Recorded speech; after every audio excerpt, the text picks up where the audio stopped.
खांसी में उन लोग का प्रॉब्लम हो जाता, तो उसी के लिए मेरे को अर्जेंट मोमेंट में जाना पड़ा, एंटीबायोटिक्स वगैरह और ये सब लाने।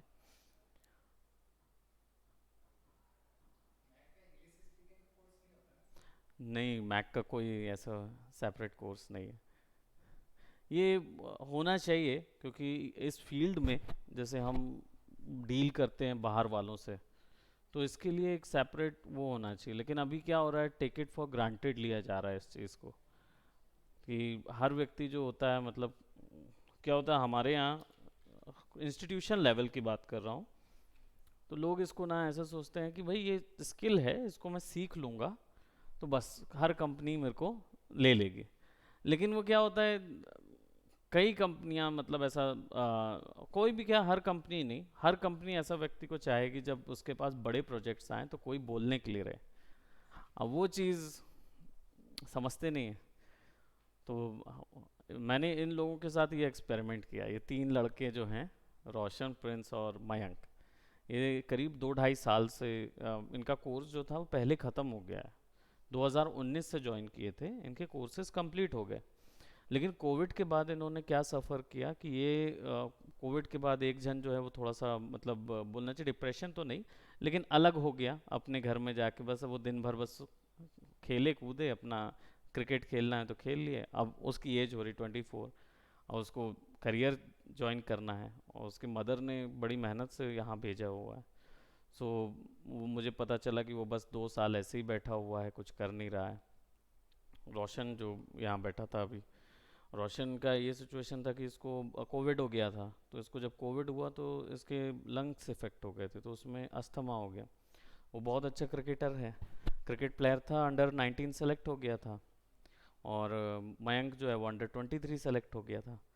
और इन लोग का कोविड के कारण इनका करियर वहाँ नहीं चल पाया है। और इसको थोड़ा सा एस्थमेटिक प्रॉब्लम है, सांस वगैरह का इशू होता है। नहीं नहीं, ये कोविड के बाद आफ्टर इफेक्ट हुआ इसको।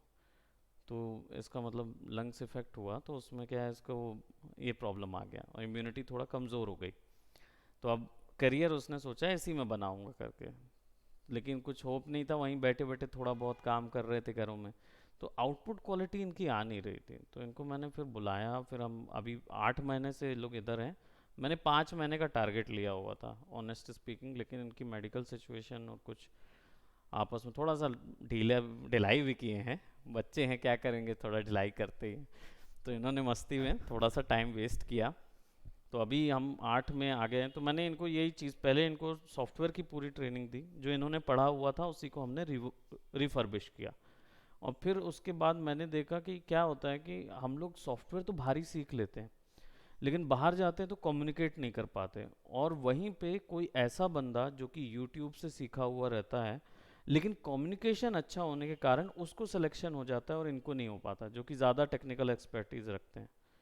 तो इनको फिर मैंने बोला कि आपको फिर हम दूसरे तरीके से करेंगे, आप सीखो ये चीज़, कंप्लीट करो। और यहाँ पे वो फॉरबिट कर दिया, ये 3 जन आपको इंग्लिश ही बोलेंगे, चाहे कैसी भी बोलें, टूटी फूटी, तिरछी इरछी जो लगे, और नहीं अगर आ रहा है बोलते तो चुप हो जाएंगे, लेकिन हिंदी नहीं बोलना है। तो इनको हिंदी के लिए बिल्कुल रोक दिया गया है कि आप हिंदी नहीं, इंग्लिश ही बोलिए। और 3 महीने से ये लोग इंग्लिश बोलते बोलते, जो शुरुआत में जितना प्रॉब्लम थी, अब जाके वो सारी कवर हो गई है। तो अब इनके अंदर से मन से वो डर हट गया, क्योंकि बाकी इनके जो फ्रेंड्स हैं वो सब हिंदी में बात करते हैं और ये इंग्लिश में बात करते हैं, तो इन लोगों को अब थोड़ा सा वो हो गया।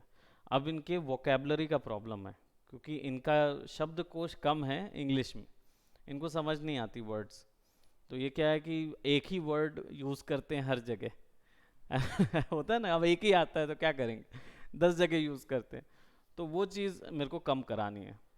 इसके लिए एक बहुत अच्छी टेक्निक है। इसके लिए आप क्या करो, जैसे आपने ब्रिटेन की इंग्लिश है सबसे बेस्ट इंग्लिश वर्ल्ड में, हम लोग उन्हीं से पढ़े हैं, भारतीय। 200 साल हम लोग इंग्लिश लोगों से ही पढ़ रहे थे, तो हमारी इंग्लिश ब्रिटिश इंग्लिश की इंग्लिश है। तो उनसे अगर फिक्स होना है तो हमें इंग्लिश ड्रामा देखना होगा रेदर देन इंडियन ड्रामा। हम इंडियन ड्रामा सोप सीरीज देखते हैं, जो सीरियल आते हैं, नागिन वगैरह ये सब आते हैं, तो इनमें क्या होता है, हिंदी यूज़ करते हैं और शुद्ध भी नहीं, नॉर्मल हिंदी चलता है, ना अच्छी हिंदी ना अच्छी इंग्लिश। तो ब्रिटेन का ब्रिटिश ड्रामा 1980 से लेकर 1990 2000 तक का जो टर्म रहा है, उसमें ब्रिटेन का ड्रामा सीरीज बहुत अच्छी है। तो वहाँ पे कॉमेडी भी मिलती है और ये सब भी मिलता है। एक सीरियल आता था मुसद्दी लाल वाला, आपने सुना? ऑफिस ऑफिस देखे है ना आपने? उसका एक और आता था जबान संभाल के, दूरदर्शन में आता था। ये इन्हीं का था, मतलब पंकज कपूर का ही था, ऑफिस ऑफिस और ये जबान संभाल के। ये पूरे ब्रिटेन की उससे लिए गए हैं, ब्रिटेन के सीरियल से। तो ब्रिटेन का जो जबान संभाल के का ब्रिटेन में जो वर्ड था वो था माइंड योर लैंग्वेज। तो वो उसमें पूरा का पूरा इंग्लिश के विषय में ही बताता है और वो कॉमेडी करता रहता है। उसमें इंडियन भी हैं, उसमें सब अलग अलग टाइप के हैं। तो वो देखें।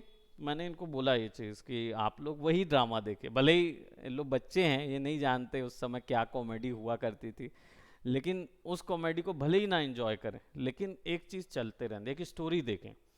इसमें क्या होता है, वो बात करने का जो लहजा होता है वो ठीक हो जाता है, क्योंकि हम लोग सब 12 साल से इंग्लिश मीडियम में पढ़ रहे हैं, पढ़ते हैं, है ना, 0 से 12 तक पढ़ते हैं। तो दिमाग में इंग्लिश है लेकिन वो निकलती नहीं मुंह से। इसलिए इन लोग को फॉरबिट किया मैंने बोला आप छोड़ो, अब इनकी वोकेबलरी में काम करना है। तो मैंने बोला है अभी कि सीरियल देखो जितने हो सके। अभी आनाकानी कर रहे हैं, वो जापानी सीरियल देख लेते हैं जिसमें नीचे सबटाइटल आता है तो वो भाषा ज़्यादा घुस रही है अंदर। हाँ वो होता है। मैं खुद जानता हूँ कि मैं जब ओवर द टाइम हम 11वीं तक पहुँचे, 9वीं 10वीं तक जैसे पहुँचे ना, तो हम लोग को ये समझ में आ गया था कि भले ही स्कूल इंग्लिश मीडियम है लेकिन हम हिंदी है, हमारे मुंह से नहीं निकल रही। और बात करने बोला जाए, क्योंकि एक तो क्या है, हम लोग लेबल हो जाते हैं, क्रिश्चियन लोग ना लेबल हो जाते हैं कि इन लोग की इंग्लिश अच्छी होती है ना। जी, ये करेक्ट बात है, बिल्कुल करेक्ट है, क्योंकि हमारे नानी नाना लोग जो रहते हैं ना वो हमें सिखाते रहते। तो जब 8वीं 9वीं तक हम पहुँचे तो हम लोगों को ये हो गया कि क्या बोलते, थोड़ा सा मतलब इंग्लिश, हमारी नानी लोग और इन लोग तो बात कर रहे हैं, सब एंग्लो इंडियन हैं, बाहर के व्यक्ति हैं, तो वो बात कर रहे हैं, हम उनसे बात करने में बात कर ले रहे हैं, लेकिन जब हमें बाहर बात करनी पड़ रही है तो हम झिझक रहे हैं कि क्या हो रहा है, गड़बड़ तो नहीं हो रहा है, ये कर रहे हैं। तो इवेंचुअली एक कार्टून नेटवर्क शुरू हुआ था उस समय, हम लोग के समय में शुरू हुआ था कार्टून नेटवर्क। उसको देखे तो वो अंग्रेज इंग्लिश में दिखाता था। अब इंग्लिश में देखे, बचपन से देख रहे हैं उस चीज़ को हम लोग। सोनी चैनल जब आया भी नहीं था, तो उसके बाद से हमारे सामने सोनी चैनल आया, हम लोग ने देखे। नहीं तो 8:30 बजे तक, रात के 12 बजे से लेकर सवेरे 8:30 बजे तक सोनी चैनल बंद होता था। तो वो केवल गाने बजते रहते थे उसका, आप टीवी ऑन करेंगे ना तो उसमें गाने बस बजते रहते थे। तो कुछ वीडियो नहीं आता था, कुछ नहीं, बस वो सोनी का लोगो रहता था और गाना बजता रहता था। 8:30 बजे थ्री स्टूडीज चालू होता था, वो कॉमेडी वाला एक सीरियल था, थ्री स्टूजीज। वो 3 लोग रहते थे ना आप। एग्जैक्टली वो एक आंख में मारता था, एक ऐसा हाथ रख लेता था, एक लगाता था, वही। वहाँ से देखना शुरू किए कार्टून और वो, और वहाँ से रेगुलर देखते देखते जब मैं करीब हम लोग 8वीं 9वीं में जब पहुँचे तब थोड़ा सा ये था, लेकिन जैसे 10th में पहुँचे तब समझ आया कि हमें एक्चुअली वो समझ आ रहा है कि वो बोल क्या रहा है, क्योंकि वो इतनी बार उसने वो चीज़ बोल चुका था कि अब वो कन्वे हो गई। क्योंकि हम पढ़ तो रहे थे लेकिन बोल नहीं रहे, घर का माहौल में भी ज़्यादा हमारे वो नहीं था। चल गई नानी लोग और इनसे बात कर लिए तो हो गया, नहीं तो चिट्ठी पत्री सब इंग्लिश में होती थी, लिखना लिखना सब इंग्लिश में, लेकिन जहाँ वो बोलने वाली बात होती थी वो कम लोग मिलते थे बात करने। यहीं पे मेरे को समझ आया कि हम लोगों को जो हम हिंदी के साथ क्यों कंफर्टेबल हैं, क्योंकि हम सुनते भी हैं, समझते भी हैं और बोलते भी हैं। तीनों चीज़ें, तीनों इंद्रियां हमारी हिंदी में, तीनों हिंदी रहती हैं। तो एक क्लास है हर्ष, उसके बाद फिर बैठते हैं, है ना, यू वेट। और फिर उसके बाद अगर आप अपनी इन इंद्रियों पे इंग्लिश डाल दीजिए तो फिर देखिए आपके साथ इंग्लिश कैसा खेल के, क्योंकि आप उससे कठिन लैंग्वेज बोलते हैं। इंग्लिश की वर्ड तो 26 ही है, उससे ज़्यादा 5 उसके स्वर हो जाते हैं। हमारे में तो 52 64 है ना। हम लोग बहुत कठिन लैंग्वेज बोलते हैं, तो उनके लिए वो प्रॉब्लम है। तो मैंने ये चीज़ देखा थोड़ा सा, मतलब उस समय तो नहीं लेकिन बाद में अध्ययन किया लैंग्वेज के ऊपर, और मुझे ये समझ में आया कि जैसे चाइना में जाएंगे, ईस्ट जितना ईस्ट जाते जाइए, तो जितना ईस्ट जाएंगे वहाँ पे स्वरों पे खेलते हैं। जैसे हम लोग हैं, हम लोग शब्दों से ज़्यादा बोलने के तरीके पे विश्वास रखते हैं। तो हम एक ही शब्द को अलग अलग तरीके से बोलेंगे तो उसके मायने भी बदल जाएंगे, ये चीज़ रहता है। और इंग्लिश में क्या है, एक शब्द को आप कितने भी तरीके से बोलिए, वो शब्द का महत्व हो जाता है। उसने अगर वो शब्द यूज़ कर लिया तो आप चाहे उसको प्यार से बोलिए, गुस्से से बोलिए, या कैसे भी बोलिए, वो वैसा ही पड़ेगा उनको, ये चीज़ है। और चाइना में जाएंगे तो शब्द भी है ही नहीं, मतलब उनके पास शब्दावली बहुत कम है। तो उनके यहाँ जैसे आपने नी हाव होता है, अब नी हाव उनके में कोई शब्द नहीं है, वो स्वर है। अगर आप नी हाव बोलेंगे, इसका मतलब मैं आपको नमस्ते करता हूँ, नी हाव। अब अगर मैं ये बोल दूंगा ना नी हाव, नी हाव तो शब्द हो गया, मतलब नमस्ते। नी हाव, नी हाव हो गया तो इसका अर्थ बिल्कुल अलग हो जाएगा, दूसरे टर्म में यूज हो जाएगा ये। तो नीगा हीगा ऐसे बोलते हैं, तो नीगा ये हो गया, दैट मीन्स मना कर रहा हूं मैं, है ना। और हीगा बोलूंगा तो फिर अलग जाएगा। तो ऐसे कर करके डिस्टेंस पे जाता है, ये इसकी वो रहती। और फिर इससे कठिन लैंग्वेज हमारी साउथ की तमिल। तो ये एक इशू है। बाकी अगर थोड़ा सा आप वहाँ जैसे रहेंगे ना, तो आपको इजीली समझ में आने लगेगा कि ये लोग बोल क्या रहे हैं। ये लोग एक्सप्रेशन और स्वर उस पे खेलते हैं पूरे। चाइना, जापान, कोरिया वाले लोग जितने हैं, हम लोग की बहुत स्मार्ट लैंग्वेज है, क्योंकि हम लोग के पास शब्द की भी अलग महत्व है, और हमारे पास बोलने के तरीके से भी उन शब्दों को हम वेरिएशन देते हैं। तो हम एक्सप्रेसिव कम्युनिकेशन ज़्यादा कर पाते हैं। उन लोग केवल, उनके पास शब्दावली ज़्यादा नहीं होती, तो वो शब्दों का से ज़्यादा उच्चारण पे बिलीव करते हैं। ओके, सो शुरू करते हैं प्रीमियर के साथ। और हमने प्रीवियसली एक स्टैंडर्ड कट देखा था, जो नॉर्मल कट यूज़ करते हैं स्टैंडर्ड के लिए। ऐसे ही बहुत सारे कट्स इसके अंदर होते हैं, तो हम वो भी देखते जाएंगे। और उसके साथ साथ हम थोड़ा सा जो इफ़ेक्ट्स ऑप्शन है, जो इसके अदर इफ़ेक्ट्स ऑप्शन हैं, उनको यूज़ करेंगे हमारे वर्क फ्लो पे, ताकि हमारे दोनों तरीके जो हैं यूज़ किए जा सके। सो इस वर्क के लिए बेसिकली मैं एक पेक्सल से वीडियो डाउनलोड कर लेता हूँ।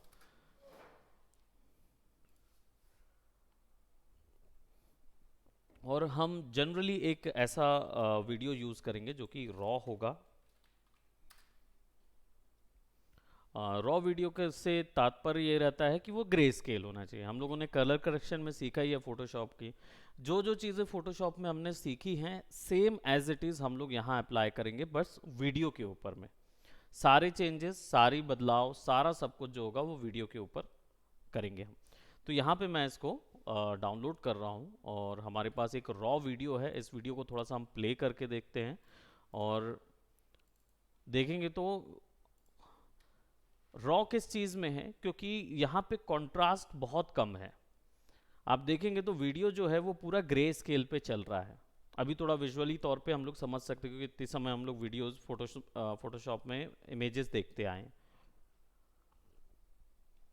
तो देखेंगे कि अगर वाइट वैल्यू की काउंट करने की बात की जाए तो सबसे ज़्यादा वाइट वैल्यू यहाँ पे है, उसके बाद ये हिस्से पे है वाइट वैल्यू। अदरवाइज ये हिस्सा और ये हिस्सा, ये पूरा एक ही कलर स्थिति पे है। कलर मतलब अल्फा वैल्यू, ब्लैक और वाइट वैल्यू ग्रे स्केल पे। तो ये पूरा ग्रे है, ये मेजर एरिया ग्रे है। थोड़ा सा वाइट हमको यहाँ पे मिल रहा है, थोड़ा सा वाइट हमको यहाँ पे मिल रहा है। यहाँ पे शेडोज मिल रही हैं, ये हिस्से पे शेडोज है, ये हिस्से पे शेडोज हैं, और ये हिस्से पे थोड़ी शेडोज हैं। यानी अगर हम कंपोजिशन कीज की बात करें तो इसको समझें, जो हमारी हाई की, लो की, मीडियम की, और इनसे देखा जाए तो अभी फ़िलहाल ये मीडियम की पे है, क्योंकि ना इसमें कोई एक्सट्रीम वाइट वैल्यूज़ आ रही हैं, ना एक्सट्रीम ब्लैक वैल्यूज़ आ रही हैं, और ना ही कोई 1/3/2 हिस्से पे कुछ बटा हुआ है। यहाँ पे केवल हमारे पास 2 भाग में बटा हुआ, यहाँ तो 50-50% मैं कहूँगा कि ये बटा हुआ है हमारा समुद्र जो भी है। सो यहाँ पे अगर मैं इसको प्ले करता हूँ तो ये धीरे धीरे जूम आउट हो रहा है, और मेरे पास अब धीरे धीरे वैल्यूज़ चेंज हो रही हैं। ऐसे ही कॉम्पोजिशन कीज़ भी बदलती जा रही हैं। तो अगर मैं कोई भी चेंजेस करूँगा तो मुझे ऐसी चेंजेस करनी होगी जो ओवरऑल पूरे वीडियो में बदलती जा रही होगी।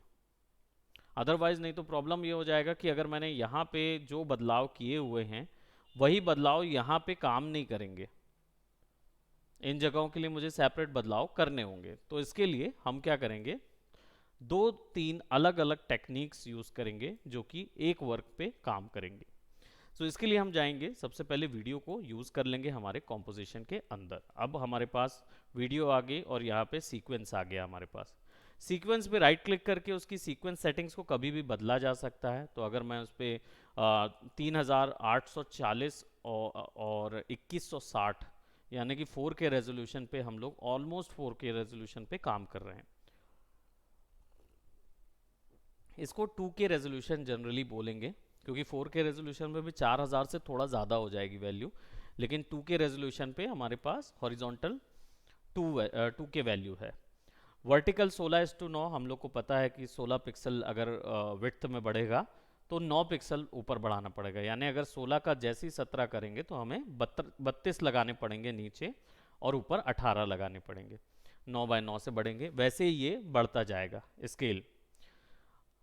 इन वैल्यूज़ में हमें पता है इन वैल्यूज़ का मतलब क्या है। 1080p हमारा सबसे ज़्यादा अल्ट्रा एचडी रेजोल्यूशन होता है 1080p। और ये जितने भी नाम मिलते हैं audio video converter, RE cinema या AVC HD, AVC version, high definition, Canon XF, ये सब डिवाइस वर्जन है। डिवाइस के बाद आता है आपका इनका रेजोल्यूशन वर्जन, यानी 1080p है या 2000 रेजोल्यूशन पे है या 4000 रेजोल्यूशन पे है, 2K 4K या अल्ट्रा एचडी, राइट। तो अल्ट्रा एचडी जो है वो है तो 4K ही रेजोल्यूशन, लेकिन अभी जो नया ऐड हुआ है वो 8K रेजोल्यूशन तक जाता है, 8000 रेजोल्यूशन तक मिलेगा। यहाँ पे DSLR कैमरा और बाकी सब मिलेगा। NTSC सिचुएशन हमने पहले ही पढ़ा हुआ है कि NTSC ईस्टर्न टेक्नोलॉजी होती है, पाल जो है वो हमारी दूसरी यूरोपियन टेक्नोलॉजी होती है। तो अगर वीडियो जो है वो यूरोपियन कैमरा से शूट हुआ है तो पाल में बनाएंगे, एडिटिंग करेंगे, और अगर इंडियन कैमरास या एशियन कैमरास से यूज़ हुआ है तो NTSC से यूज़ करेंगे। अंतर कुछ नहीं है, केवल पिक्सल में अंतर आता है, बाकी कलर्स वगैरह सब वैसे ही रहेंगे, और कलर LUT वगैरह सिस्टम भी यहाँ पे हम वैसे ही डाल सकते हैं। यहाँ पे हमारे पास अगर मूवी कैम की बात की जाए तो सोनी के कैमरास भी हैं, रेड सिनेमा है। रेड सिनेमा ना, यानी कि RED या रॉ वर्जन जो भी मिलते हैं, ये HDRI इमेजेस होती हैं, यानी कि इनके अंदर 48 बिट में चलता है। जो 62 बिलियन कलर की हम बात करते हैं वो इन कैमरास के अंदर निकलता है। तो ये जब मूवी शूट करते हैं तो आप एक एक पिक्सल को कैप्चर कर लेते हैं। तो ये फाइल्स बहुत हैवी होती हैं, और इनका जो एक इमेज का, एक फ्रेम का जो फॉर्मेट होता है वो .EXR फॉर्मेट होता है।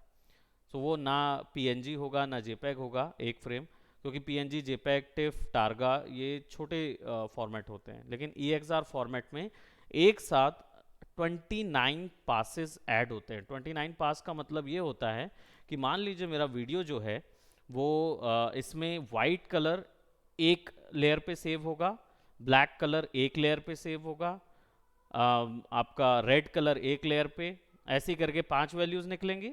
फिर स्पेकुलर कलर अलग जाएगा। एम्बियंट ऑक्लूजन, एम्बियंट ऑक्लूजन बोला जाता है जब कोई दो ऑब्जेक्ट आपस में जुड़ते हैं तो उनके बीच में ब्लैक लाइन या उनके बीच में ब्लैक शेडो बनती है, उस शेडो को बोला जाता है एम्बियंट ऑक्लूजन। वो एक पास में सेट होगा। तो ऐसे करके 29 पास होते हैं, जिसमें डेप्थ भी होता है, लेंस का जूम भी होता है, जी डेप्थ एरिया भी होता है, एम्बियंट ऑक्लूजन भी होता है, AOV करके पासेस आते हैं। ये कब यूज़ करते हैं? जब हम एडवांस VFX में जाते हैं और हमें हो सकता है कि आप चाहते हो कि आपके वीडियो में जो केवल पानी का जो ग्रीन कलर है उसको ही आपको कोई दूसरा कलर देना है। इतना प्रिसाइज जाना है कि वो पानी का हो सकता है आपको ये वाला कलर या ये वाला शेड जो दिख रहा है, इतना प्रिसाइज जाना है कि यही वाले शेड को आप बदलना चाहते हो, और इधर पे चाहे तो आप इमेज डालना चाहते हो या कोई जानवर डालना चाहते हो या कुछ भी फिक्स करना चाहते हो। तो ये 29 पासेस जो होते हैं वो हेल्प करते हैं इस चीज़ को मर्ज करने, और सबसे ज़्यादा आसान हो जाता है। ये एडवांस कंपोजिटिंग में होता है, ये हमारे वर्कफ्लो में नहीं आएगा ये चीज़, लेकिन जानकारी होने से बेहतर रहेगा कि आगे का आपको पता रहेगा। इसमें क्या होता है कि आप जो बड़े से बड़ा कॉम्पोजिशन देखते हैं, जैसे गॉडजिला को वहाँ पे खड़ा कर दिया या कोई इस टाइप का प्रोडक्ट जो अनरियल है, लेकिन वो दिखता है कि वो वहीं पे है, ये एक्चुअली में इन पासेस के अकॉर्डिंग से तय होता है, और ये पासेस डायरेक्टली काम करते हैं इसके ऊपर में। तो ये हेल्पफुल रहेगा जब हम लोग प्रोबेबली अगर इस वर्क फ्लो में हमें थोड़ा सा चांस मिला तो हम डेफिनेटली आगे एक दो पास को ऐड करेंगे, एक प्रोसेस को ज़रूर इसमें देखेंगे।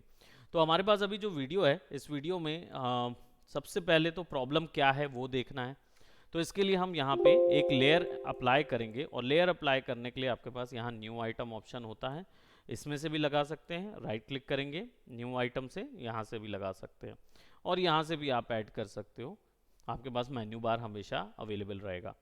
तो मैं यहाँ पे कलर मैट एक ऑप्शन है जो कि यहाँ पे फिक्स कर रहा हूँ। कलर मैट लगाएंगे 3840 बाय 2160। मुझे लग रहा है कि इस रेजोल्यूशन को थोड़ा कम कर देते हैं, क्योंकि ये बहुत ज़्यादा है तो हमारी रैम को स्क्वीज कर देगा। तो हम स्क्वीज इस सेटिंग्स पे जाएंगे और इसको कस्टम पे जाके मैं इसको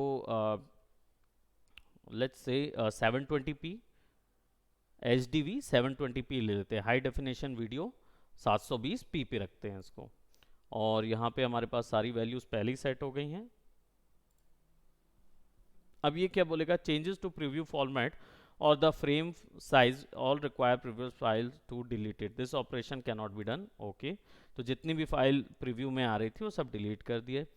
अब सिचुएशन ये है कि हमारे पास जो वीडियो फाइल है वो बहुत बड़ी हो गई है, तो इसको फिक्स करना है। इसको फिक्स करने के लिए राइट क्लिक करके हम यहाँ पे स्केल टू फ्रेम साइज करेंगे, ये डायरेक्ट फिक्स हो जाएगा। अब इसके बाद हमारे पास एक न्यू आइटम लेते हैं और वही सॉलिड कलर मैट यहाँ पे लगा देते हैं। अब 1280 का है तो लाइट वर्जन रहेगा, ब्राइटनेस हमारी 50, सैचुरेशन 0, वही फोटोशॉप का ग्रे स्केल यहाँ भी अप्लाई करेंगे। इसको यहाँ पे लगाते हैं हम ट्रैक पे। तो ये तो पूरे ट्रैक्स ऑप्शन है हमारे पास, और ये बढ़ते जाएंगे, राइट क्लिक करके ऐड ट्रैक करेंगे तो वो ऊपर में एक्स्ट्रा ट्रैक आते जाते हैं, और या फिर आप इसको ड्रैग करके इधर पे क्रिएट कर सकते हो, तो आपके पास ग्रे स्केल भी आ जाएगा।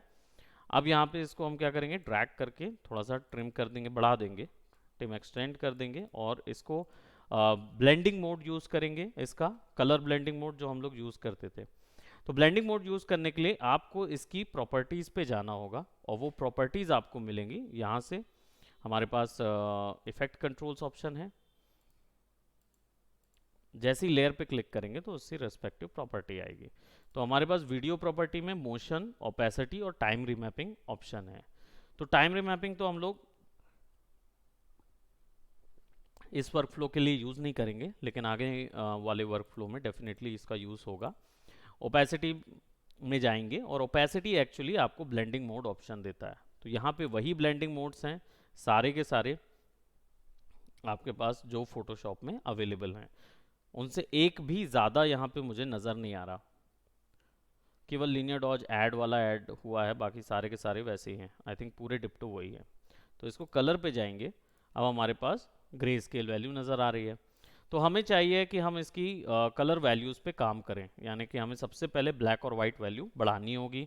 तो इफ़ेक्ट अप्लाई करने के लिए दो तरीके हैं। एक तरीका है जो कि आप direct effect drag and drop कर सकते हो इसके अंदर, उससे हो सकता है। जैसे हम यहाँ पे जाएंगे तो हमारे पास इफ़ेक्ट्स का एक ऑप्शन है, मैं यहाँ से इस वैल्यू को थोड़ा बढ़ा लेता हूँ। अब हमारे पास इफ़ेक्ट्स ऑप्शन है, तो वीडियो इफ़ेक्ट्स में जाएंगे और यहाँ पे हम कलर करेक्शन देखेंगे, क्योंकि ये जो पोर्शन है वो कलर करेक्शन का है, यानी हम ओरिजिनल वीडियो के अंदर पहले बदलाव करेंगे और उसके बाद उसमें ग्रेडिंग करेंगे जो हमें चाहिए अपने तरीके का। तो हम यहाँ पे कलर करेक्शन को क्लिक करेंगे तो हमारे पास इतने टाइप के कलर करेक्शन हैं। अब ये कलर करेक्शन के जो आपको प्रीसेट मिल रहे हैं, या ये कलर करेक्शन के जो ऑप्शन मिल रहे हैं, ये प्रीमियर प्रो के डिफ़ॉल्ट ऑप्शन हैं जो अवेलेबल हैं। लेकिन आप चाहें तो मार्केट में प्लगइन्स हैं जो कि कलर करेक्शन की सेपरेट प्लगइन्स आती है, आप डायरेक्ट डाउनलोड कर सकते हैं, और उसकी टेम्पलेट फाइल भी आती है, वो भी डाउनलोड कर सकते हैं। तो अगर इसकी आपको प्लगइन वगैरह चाहिए है तो आप एक डच आर्टिस्ट हैं उनका प्लगइन है, उनकी भी प्लगइन होती है, वो भी फ्री मिलती है। AE जूस करके एक प्लगइन सिस्टम है, वो भी है। यहाँ पे आपको मिल जाएगा, आई थिंक ऑडियो क्लिप में इसमें दिख नहीं रहा है, यहाँ से दिख जाएगा ये।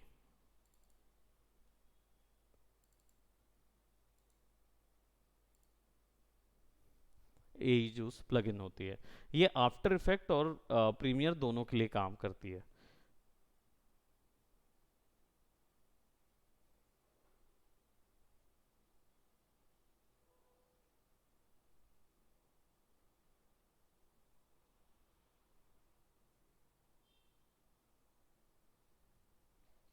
राइट, सो ये स्टार्टर पैक है, इसके लिए शुरुआत करना है तो आप यहाँ पे क्लिक करेंगे और फिर ये चालू हो जाएगा।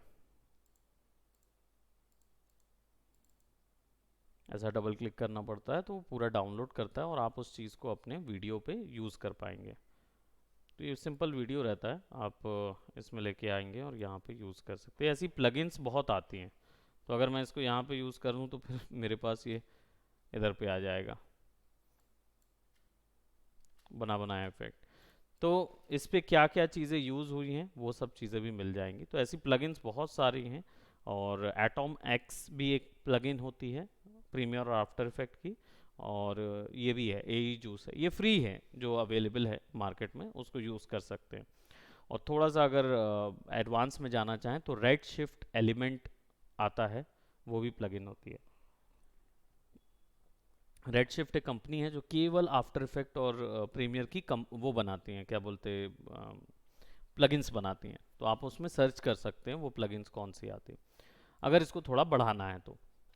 फिलहाल जो बेसिक तरीका है जिससे शुरुआत करते हैं, उसमें हम क्या करेंगे, यहाँ पे ब्राइटनेस एंड कंट्रास्ट हमको ऑप्शन दिख रहा है, ASC इसको अप्लाई करते हैं। जैसे क्लिक एंड ड्रैग करेंगे तो आपको रेड, ग्रीन और ब्लू सैचुरेशन, इसमें नंबर बस चेंज किए गए हैं और इन सब की ब्लैक और वाइट वैल्यू को चेंज कर रहा है। ये थोड़ा सा कॉम्प्लेक्स है तो इसको हम पहले अभी यूज़ नहीं करेंगे, क्योंकि इसमें क्या है, कलर्स वाइट वैल्यूज़ की बात हो रही है कि आपको जो सीन में, अगर मैं इसके ग्रे स्केल को ऑप्शन को बंद कर दूं तो आप देखेंगे तो सीन में मैंने जितनी रेड वैल्यूज़ हैं उनको ही बढ़ाया हुआ है बस। तो अगर मैं इसको सबको सेलेक्ट करके 1 कर दूं तो नॉर्मल उसमें आ जाएगा। रेड ऑफसेट जहां पे भी मिले, इसका मतलब है कि आप रेड के स्लाइडर को आपने बढ़ाया तो है, लेकिन उसके रिस्पेक्ट में दूसरे की वैल्यू कितनी बढ़नी चाहिए या दूसरे की वैल्यू कितनी कम होनी चाहिए, वो यहाँ पे होता है। तो अगर आप इसके ऑफसेट को चेंज करेंगे, तो मैंने बढ़ाया तो ऑफसेट में रेड की वैल्यू बढ़ गई और बाकी सब वैल्यू कम हो गई, लेकिन माइनस किया तो साइन वैल्यू बढ़ गई। इसको मैं थोड़ा सा यहाँ से कंट्रोल कर सकता हूँ। अब देखिए जैसे ही मैंने, और ये ऑफसेट एक तरीके से इसको ऐसा मानिए कि ये यहाँ से यहाँ तक स्लाइडर चलता है। वैसे वो चलता किस हिसाब से, हाईलाइट, शेडोज और मिड टोन के बीच में चलता है। तो हाईलाइट से मिड टोन, मिड टोन से शेडो, और शेडोज से मिड टोन, मिड टोन से हाईलाइट, ऐसे चलेगा ऑफसेट। तो यहाँ पे जैसे मैंने इसको -1 किया और यहाँ पे रेड वैल्यू को मैंने 2.5 किया, दैट मीन्स मैं क्या कर रहा हूँ, 1 वैल्यू पे मिड टोन पे रहेगा, लेकिन 1 वैल्यू से प्लस पे जाते जाएंगे तो जितनी हाईलाइटेड वैल्यू है उस पे मैं कलर डालते रहूँगा, रेड कलर डालते रहूँगा। और वैसे ही नेगेटिव पे जाऊँगा तो शेडो वैल्यूज़ पे जाएगी वैल्यू। जैसे नेगेटिव पे तो नहीं जाऊँगा क्योंकि 0 पे तो रेड वैल्यू ख़त्म ही हो जाएगी, मैं इसको 2.5 करूँगा। लेकिन अगर मैं यहाँ पे नेगेटिव जाऊँगा तो उन जगहों के लिए, शेडोज जगहों के लिए वैल्यू आती रहेगी रेड। इसको मैं 1 कर देता हूँ, 1 नहीं 0 करना पड़ेगा ऑफसेट को, क्योंकि ऑफसेट हमेशा सेंटर पे रहे। 1 करते हैं। तो इस प्रोसेस के लिए पहले यहाँ से इफेक्ट मैं ऑफ कर देता हूँ, इसको हम लोग थोड़ा देर बाद यूज़ करेंगे हमारे आउटपुट के लिए। और यहाँ पे वीडियो के ऊपर में डायरेक्ट ब्राइटनेस एंड कंट्रास्ट डालते हैं, तो कि मुझे कंट्रास्ट की ज़रूरत है। मैं यहाँ से टॉगल ऑन कर देता हूँ ग्राफिक के लिए, और brightness and contrast direct apply कर देता हूँ। कंट्रास्ट की वैल्यू थोड़ी बढ़ा देते हैं ताकि डिफरेंस नज़र आने लगे। अगर इसको ऑफ करता हूँ तो आपको नज़र आने लगेगा कि पहले बिल्कुल ग्रे स्केल था, बट थोड़ा सा अब डिफरेंसेस नज़र आ रहे हैं वीडियो के ऊपर में।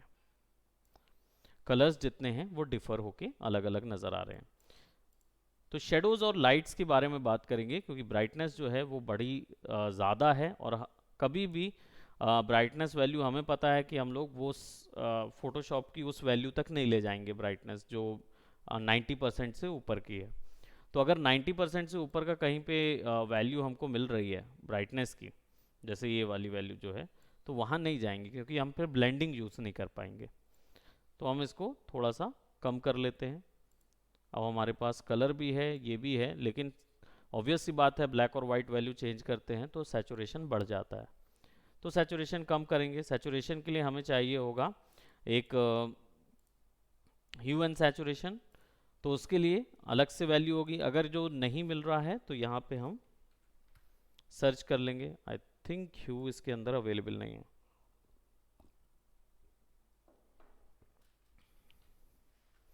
ओके,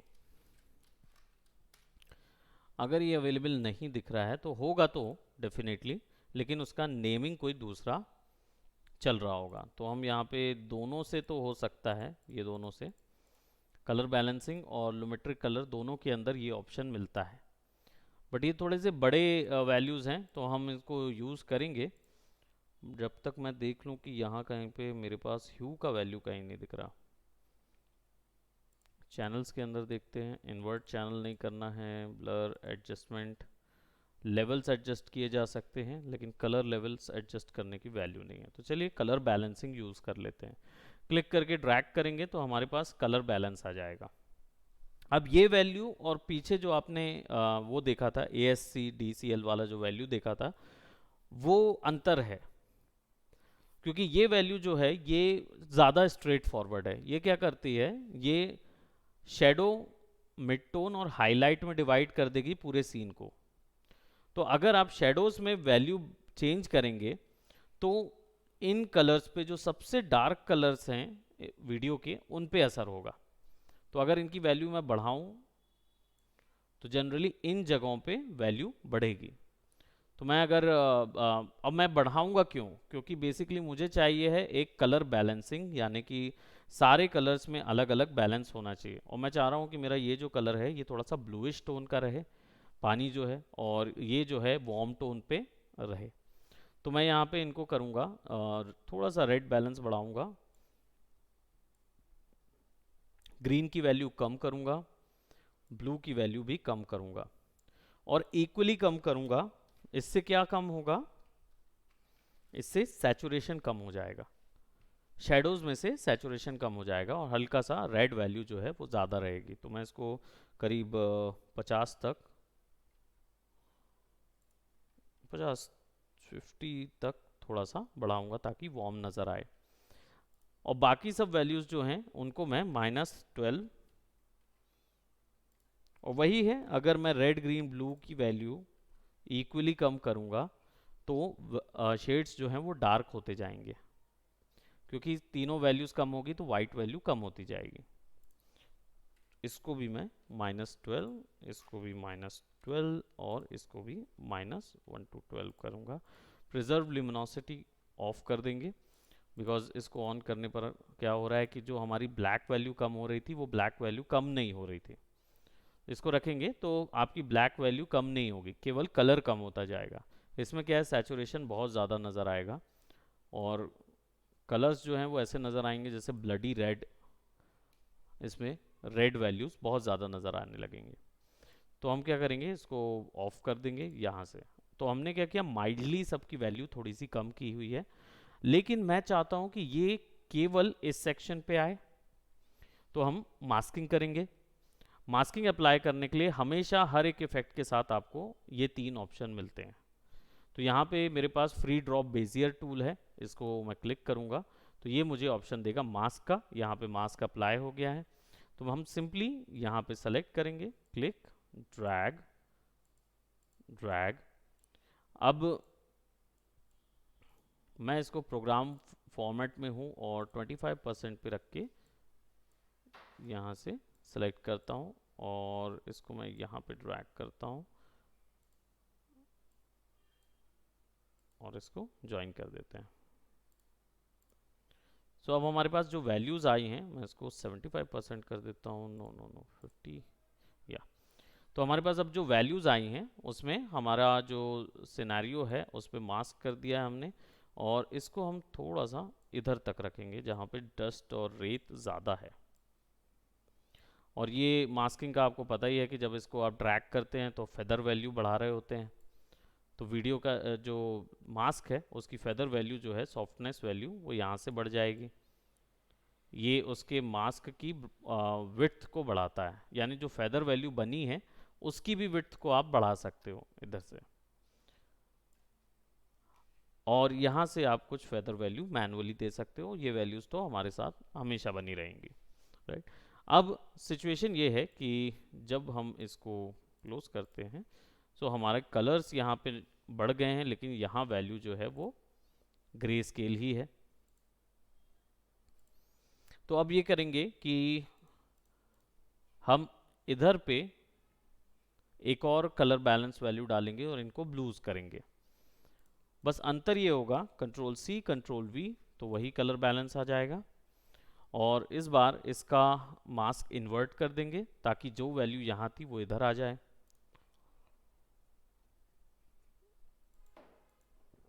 तो वैल्यू इधर आ गई। अब इसके बाद यहाँ पे उल्टा करना है, इसको -12 कर देंगे। -100 कर दिया तो रेड वैल्यू पूरी चली गई वहाँ से। और अगर मैं शेडोज़ के ब्लूज बढ़ा दूंगा तो कलर ऑटोमेटिकली वो हो जाएगा।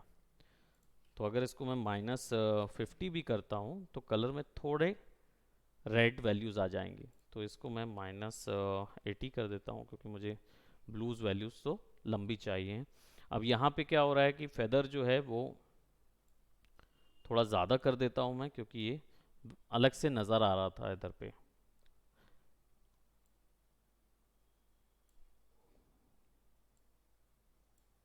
तो अगर हम इसको यहाँ से प्ले करके देखते हैं तो अब पानी जो है वो हमारा ब्लूज है।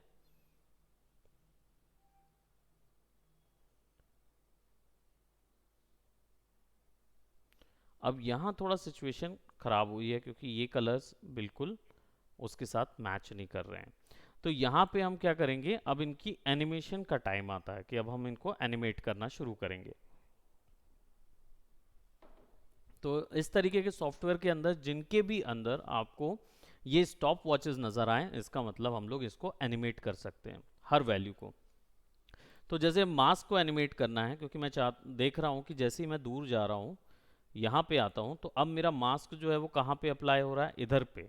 जबकि मुझे ये मास्क अप्लाई इस इतने ही सेक्शन पे करना है। मुझे नहीं चाहिए कि वो मेरे पेड़ों पे भी रेड कलर डाले, पेड़ों पे तो ग्रीन और ब्लू कलर होने चाहिए। तो हम उस चीज़ को अप्लाई करें, क्योंकि यहाँ पे अगर हम देखें हमारा सीन, ये हिस्सा जो है वो ब्राइट वैल्यूज़ के साथ होना चाहिए, और ये हिस्सा जो है ये रेड वैल्यूज़ ब्राइट वैल्यूज़ के साथ होना चाहिए। बाकी ये जितना भी पहाड़ है और ये जितना भी चीज़ है इसको ब्लू कलर में होना चाहिए, तभी वार्म टोन कूल टोन का बैलेंस बनेगा। अब इस चीज़ में क्या करेंगे, हम यहाँ मास्क में जाएंगे शुरुआत में और इसको एनिमेशन के लिए लगा देंगे की फ्रेम। जैसे ही इस पर क्लिक करेंगे तो यहाँ पे देखिए एक छोटी सी की फ्रेम नज़र आ रही है, ये डायमंड कलर की। इसको बोलते हैं मोशन ट्विनिंग की फ्रेम। ये मोशन ट्विन करती है, यानी एक जगह से वैल्यू दूसरी जगह टॉगल होगी। ऐसी ही और भी 4 डिफरेंट टाइप्स की फ्रेम्स होती हैं जो कि इनमें यूज़ होती हैं। एक होती है ब्लॉक की फ्रेम जिसमें एनिमेशन ब्लॉक होता है, और एक होती है आपकी easy in, easy ease and easy out. तो इनको समझेंगे इंटरपोलेशंस को। ये वैल्यूज़ जो है वो बदली जाती है, इसमें हम चेंज भी कर सकते हैं उन वैल्यूज़ को। यहाँ से वो की फ्रेम एक्स्ट्रा लग जाती है जहाँ पे भी आप हैं। तो इसको डिलीट करने के लिए सेलेक्ट कीजिए, कीबोर्ड से डिलीट लगाइए। मैंने ये पहली की फ्रेम लगाई है, और जैसे ही मैं आगे बढ़ रहा हूँ तो आगे बढ़ने के लिए कीबोर्ड से राइट तरफ का एरो दबाएंगे।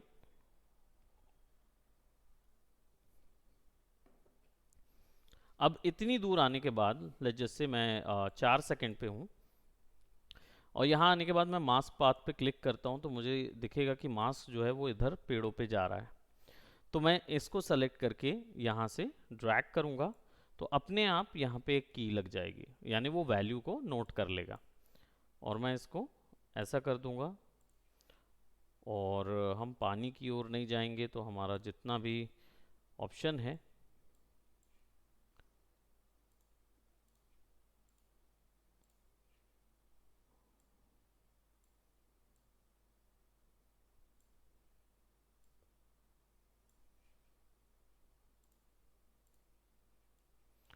इसमें ये मिडिल माउस बटन वाला नहीं होता ना इसमें, मतलब पैनिंग नहीं होता ना, कैमरा पैन नहीं होता ना इसमें? क्योंकि मैंने अभी तक प्रीमियर में ये नहीं देखा है कि जैसे हम मिडिल आफ्टर इफेक्ट या फोटोशॉप में मिडिल माउस बटन या स्पेस बार दबा के ऐसे घूमते थे तो ऐसा सीन चेंज होता ना, वो इसमें नहीं होते हुए देखा। मैंने इसको यहाँ पे देखा है कि मोशन इसमें जाऊंगा तो मैं इसको चेंज कर सकता हूँ, लेकिन मैं कैमरा या सीन में पैन होते हुए नहीं देखा हूँ प्रीमियर में। मुझे लगा शायद आपने देखे होगे तो कुछ ऐसा आइडिया कुछ होगा करके। हो जाता है, उससे हो जाते हैं, इसमें नहीं आफ्टर इफेक्ट में भी हो जाता है, ऑल्ट दबा के आप करेंगे ना तो भी हो जाएगा, लेकिन प्रीमियर में मैंने नहीं देखा। कुछ तो वैल्यू होगी, ढूंढूंगा ढूंढेंगे इसको, आप भी देखिएगा, अगर मिलती है तो ज़रूर मेरे को बताएंगे, क्योंकि बहुत हैंडी हो जाएगा, काम करने के लिए आसान हो जाता है, क्योंकि मुझे अब बार बार नीचे जाके देखना नहीं पड़ेगा उस जगह। तो मैं हर बार क्या वैल्यू 50-25% करूँगा, फिर देखूंगा कि कहाँ पे फिक्स हो रहा है, तो वो मेरे लिए एक इजी वैल्यू हो जाती है। वो मुझे अभी तक मिला नहीं है वो प्रोसेस। और क्या है, इतना ज़्यादा प्रीमियर में काम भी नहीं रहता है ना, एडिटिंग तो हो जाती है, एडिटिंग और वो जो करना है हमको तो वो हो जाता है इसमें, 3D का काम भी इसमें बहुत अच्छे से हो जाता है, मर्जिंग वगैरह भी थोड़ा बहुत अपन उसमें कर लेते हैं तो वो बेटर रहता है। सो यहाँ पे अभी क्या किया मैंने, वैल्यू को शुरुआत में हम गए तो मास्क का शेप कुछ ऐसा था, और ये धीरे धीरे अगर मैं इसकी वैल्यू थोड़ी सी बढ़ाते जाऊँ, धीरे धीरे अगर हम इसको देखें तो यहाँ आएगा, तो इसका मास्क का जो शेप होगा वो सेपरेट नज़र आएगा, चेंज होता जाएगा। तो पहले ये रहेगा, और बाद में ये शिफ्ट से हम एक की फ्रेम दूसरे की फ्रेम पे टॉगल कर सकते हैं। 8 में जाएंगे और सिंपली इसको नीचे कर लेंगे,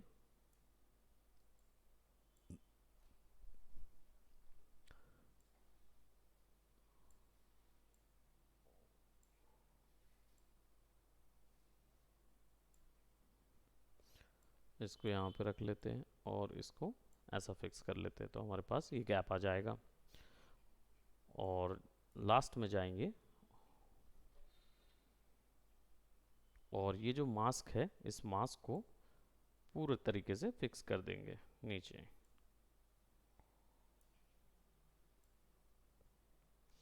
इस प्रोसेस को, ये एक बहुत छोटा सा प्रोसेस है, लेकिन इस प्रोसेस को बोलते हैं रोटोस्कोपी।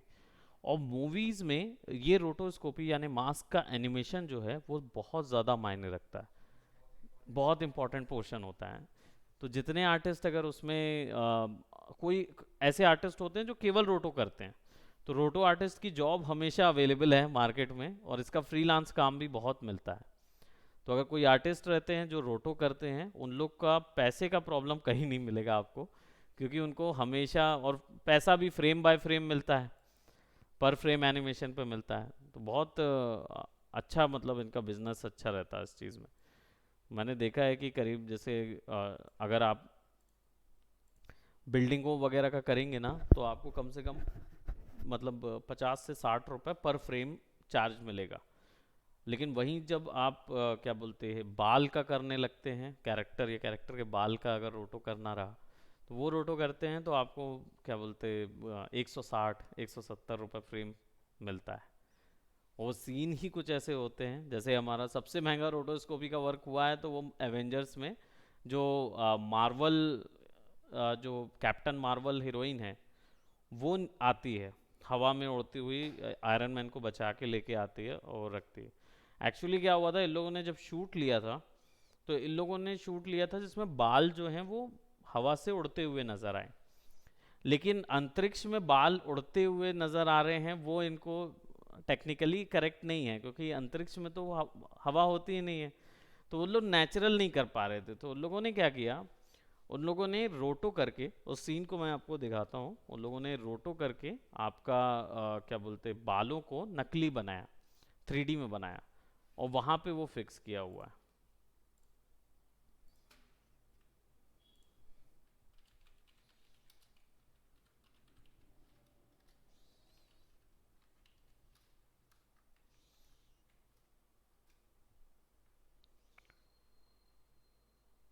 ये वाला जो सीन था, Vivo V25 series. Delight every moment. Vivo.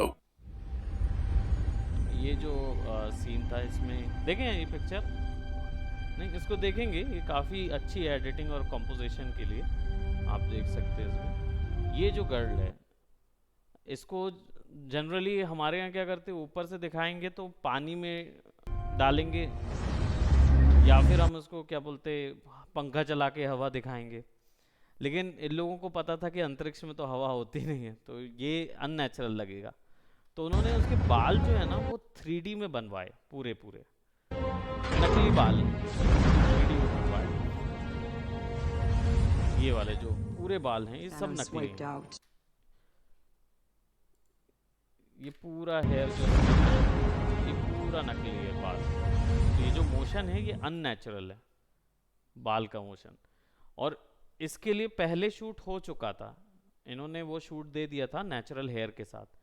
तो उसमें क्या हो गया था कि वो पंखा हवा और ये समझ आ रहा था, तो इन लोगों ने फिर क्या किए, पूरे बाल की रोटो किए हैं। तो अभी तक का सबसे महंगा रोटो इनका हुआ है, बालों का रोटो अलग से हुआ है। तो बालों का रोटो अलग करके वो वहाँ ट्रैक करके नकली बाल फिक्स किए हैं वहाँ 50%. You guys take care of him.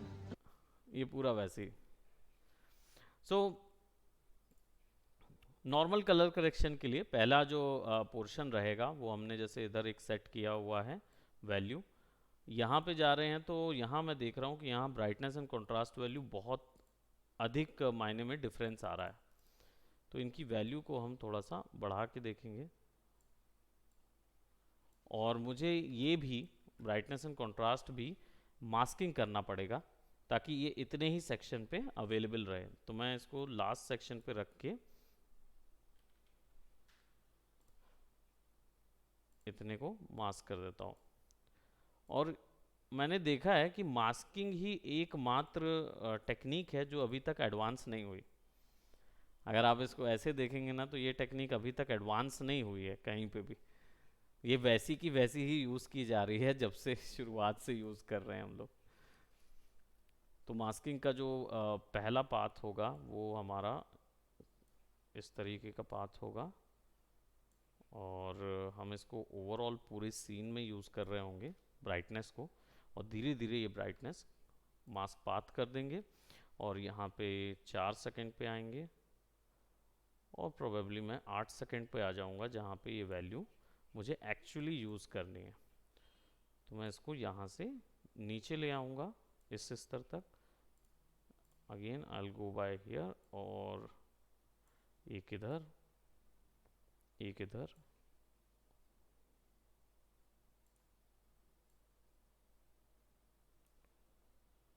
इसको यहाँ लगा लेंगे। और अगेन जब हम आखिरी फ्रेम में जाएंगे, तो यहाँ पे इतना गंदा सा नज़र आ रहा है, तो इसको नीचे कर लेंगे, हमारे पास जो ओरिजिनल इसका पोर्शन है। सो अब अगर हम इसको देखें तो ये फिट पे देखेंगे, it will look something like this. यहाँ हल्का सा मास्क ये समझ आ रहा है, तो ये जो बीच में समझ में आने वाली सिचुएशन है, इसमें फिर से मास्क सेलेक्ट करेंगे और वैल्यू ब्लॉक कर देंगे यहाँ से। और अभी हमने फेदर बिल्कुल नहीं दिया है, तो फेदर जो है वो हमारा करीब 30% फेदरिंग कर देंगे, और इसको भीतर की ओर खींच देंगे, ताकि थोड़ा सा फेदर का हिस्सा वहाँ जाता हुआ, शेड जाता हुआ नज़र आए।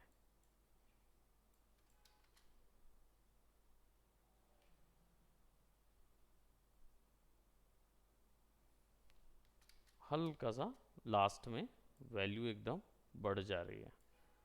तो वही चीज़ यहाँ पे करेंगे, थोड़ा सा नीचे ले आएंगे इसको, बेजियर इधर से फिक्स,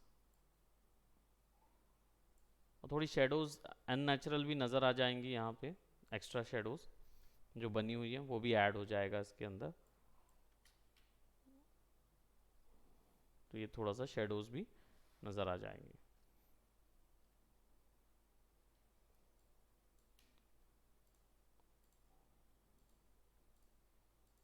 ये केवल इतने स्थान के लिए और ये केवल इस सेक्शन के लिए। अभी यहाँ का जो मास्क है वो भी इधर ही अप्लाइड है, लेकिन इन्वर्ट पे चल रहा है, तो सभी जगह वैल्यू उसकी बदल रही है। तो अगर मैं इधर आ जाता हूँ और इसको ऑफ करता हूँ तो देखिए बाकी जगह वो ओरिजिनल इस तरीके का पॉइंट है, लेकिन क्योंकि मैंने यहाँ पे एक और कलर बैलेंस इन्वर्ट पे लगाया है तो ये हिस्से अब ब्लू हो गए। तो अब इसकी वैल्यू जो है वो थोड़ी सी मैं कम कर रहा हूँ, ताकि ये हल्का सा कम कर रहा हूँ ताकि नेचुरल नज़र आए, और शेडो ब्लू बढ़ा देता हूँ, mid tone blue, mid tone blue थोड़ा सा कम कर देते हैं।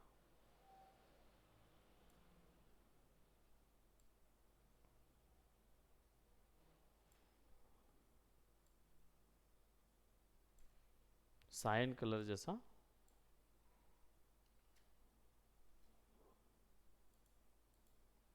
हल्का सायन कलर जैसा ब्लूज रखेंगे, थोड़ा सा नेचुरल रखेंगे। और यहाँ पे भी जो वैल्यू है उसमें रेड वैल्यू को भी थोड़ा सा मैं कम करूँगा, क्योंकि बहुत ज़्यादा रेड वैल्यू चमक रही है। और क्योंकि ये माइनस में है तो इनको भी थोड़ा सा बढ़ाएंगे, और जैसे ही हम लोग ग्रीन और रेड की वैल्यू बढ़ाएंगे तो हमें येलो मिलने लगेगा टोन में। तो येलोइश टोन दे देंगे थोड़ा सा, हल्का सा 14, और वो भी केवल शेडोज़ में, यानी डार्क एरियाज़ में दे देंगे, बाकी में ऑरेंज या रेड वैल्यूज ग्रे में चलती रहेगी। तो ये कलर बैलेंस का एक सिस्टम, छोटा सा टेक्निक रहता है जिसमें ब्राइटनेस एंड कंट्रास्ट करके डेप्थ क्रिएट करते हैं, फिर कलर बैलेंस अप्लाई कर देते हैं। इसी के बाद फिर हम थोड़ा सा और एडिटिंग का पोर्शन ऐड करेंगे, और थोड़ा और एडवांस जो ऑप्शन जिसमें आप अपनी एलयूटीज बना के कैसे इसके अंदर यूज़ करते हैं उस चीज़ को देखेंगे, जिसमें फ़ोटोशॉप का भी थोड़ा बहुत यूज़ होगा, वो भी चीज़ इसमें अप्लाई करेंगे। राइट, सो अभी तक के लिए इसको यहीं तक करते हैं, then will see. Okay, bye bye, take care.